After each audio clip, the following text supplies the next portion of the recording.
So I have a Trek Checkpoint. It's a gravel bike. And I love it. I think the big change for me is my old Facebook Marketplace bike was more of a commuter bike where you were more upright in a way. And this is, dropped handlebars. Like, it just feels good when I get on it. Like, my body, I feel where all my power is coming from. And my back doesn't hurt, like it just is comfortable weirdly. It's just a better biking position. And that was a big, big difference for me. So I've loved that bike. It's been wonderful. And then the interesting thing, and this is another reason that I don't know if this is a why I did it, but it's something that I love, kind of a love-hate actually, about starting stuff like this, is this whole thing was completely new to me. Like, I didn't know anything about biking. I used to be a runner. That was the main thing I did. I played softball or whatever, but I had never been a cyclist. So I knew nothing about bikes, maintenance, gear, what was out there, rules of the road. I knew nothing.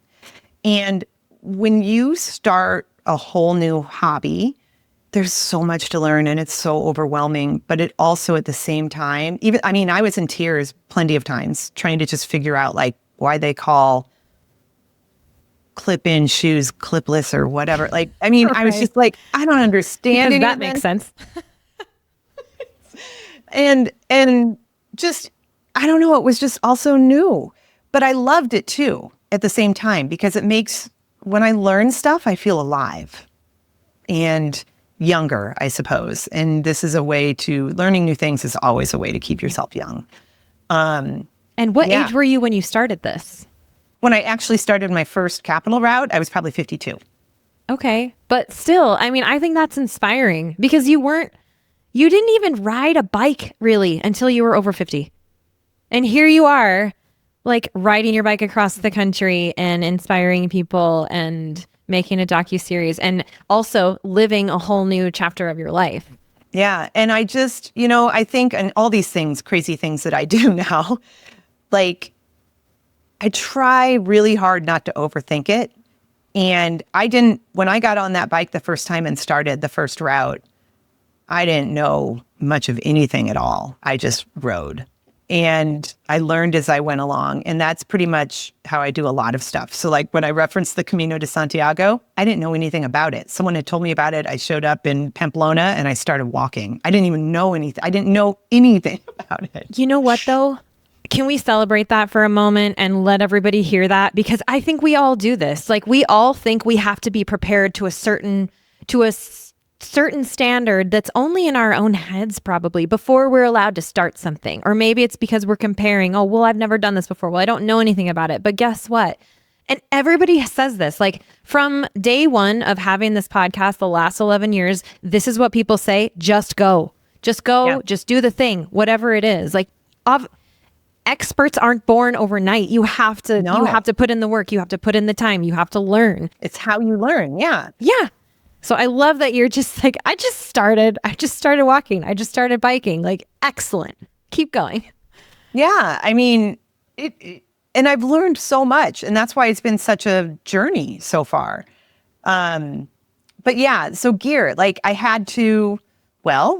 started from nothing. So I also got a car for the first time in like 18 years during the pandemic.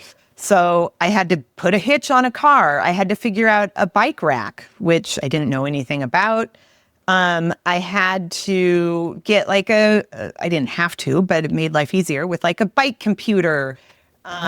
Which is, when you say what that is, that's the thing that tracks like the bike computer, the little screen. It's a little Garmin. It's like, It looks like it's half the size of a smartphone, and it's easier. I like it better than a smartphone because it's more secure, and I just don't want to use my smartphone. It's too big. So yeah, but it has like all my routing, information on speed, all that. And it has a whole bunch of other stuff that it does that I don't even get into, because the one thing that I don't want this to be is I'm a very competitive person with myself, but I don't want this to be some like race. I used to race when I ran, and I kind of got to the point where I didn't like it, and it didn't make me like the sport. And I didn't want this. So I don't have any like, I don't know. They have these like power pedals and all this. Like, I don't have any of that stuff. I just know my speed, how many miles I have left. And that's it. Yeah. Really. Like, I just go out there and I love that. I love that because this is your thing anyway. Yeah. It's, you get to make the rules. So yeah. Yeah. So other things I'm trying to think. Oh, and then when I decided that, well, I'm going to make this a docu-series and I'm going to put it on YouTube, it was another whole new thing to learn. I'm like, I don't know anything about YouTube. It would be like if I tried to start a podcast. I don't know anything about it. Neither did I when I started. I just got a mic and started talking. So then I had to figure out, how am I going to record this? How am I going to get footage? It's just me. Well, and someone who we haven't talked about yet, a logistics queen. Mm-hmm. But so I've had to like come up with a whole solution for how I can record the journeys and get footage that's worthy of at least trying to put together a decent documentary. So there's been a lot of gear associated with that and learning, trying to think of other gear, just even like learning what bicycle kit was and why do I need it and why do I care? Like, and why is it so damn tight? Like, I'll never forget ordering my first bike jersey. And I'm like, well, this is ridiculous. This didn't need to be this tight. It's aerodynamic that way. Yeah. So it just, everything was new. Mm-hmm. Did you take a class at all on like, just quick fixes on, tires, chains, stuff? Yeah. I did enroll myself in a class. And I also, one of our mutual friends, Eric, also kind of gave us a little class a few times. But what I find is that it's good. I'm glad I did it. And I have an idea and I knew what kind of like tools I needed and stuff like that. But until you're actually forced to do it, yourself in a situation where you break down on the road, it doesn't really sink in to me until then. Sure. And have you had to?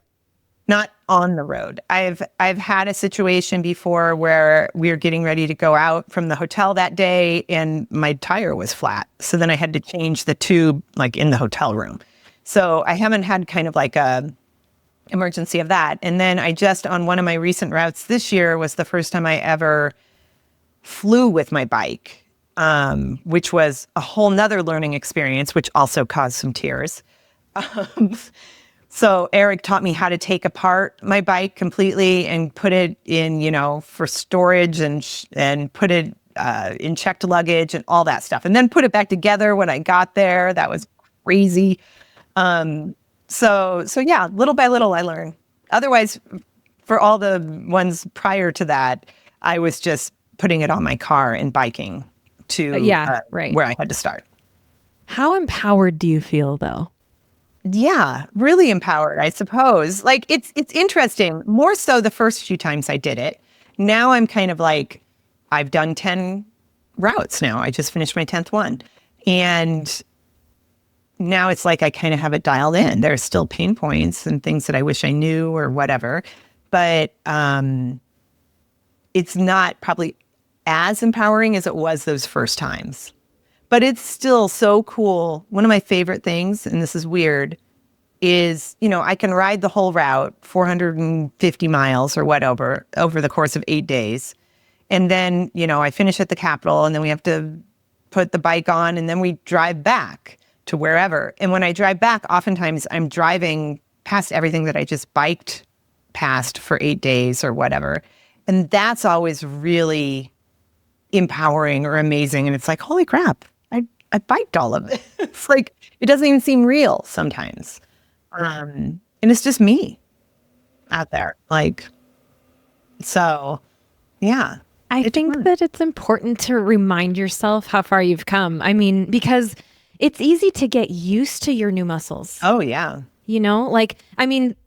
Literally if you're lifting weights, those weights get lighter as you get stronger. And so this whole bike thing used to be intimidating and scary and new. And now you're so used to it that you don't even recognize that you're lifting up those weights every day. You're right. You've come really, really far. I mean, it just reminds me of when I got my truck camper And one of my biggest fears was that like something would break on or something would go wrong and I'm alone, right? I've got to like fix it by myself. And now years in, I've had it for a couple of years now.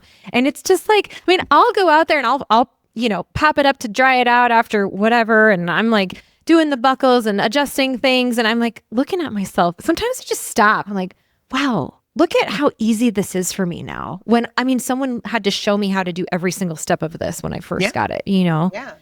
And look at you, like you're 10 rides in and you're like a pro on the bike now. Oh, I still don't feel like a pro on the bike, honestly. But you've got thousands of hours out there too. I actually added up in the 10 routes, I've gone 3,500 miles in the 10 routes.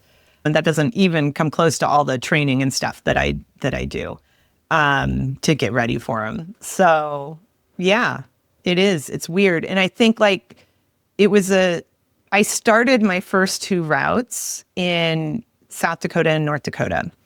And I grew up in the Midwest. I understand the Midwest. I understand farms and farm roads. And so it wasn't, I felt like I was in a landscape and a culture that I understood when I was biking through it, which was probably good. But now since I've ventured out into like, I did Phoenix to Santa Fe. I did Tallahassee to Atlanta this year. Like you get into these different parts of the US and everything is weirdly different. And that's always kind of a learning process for me.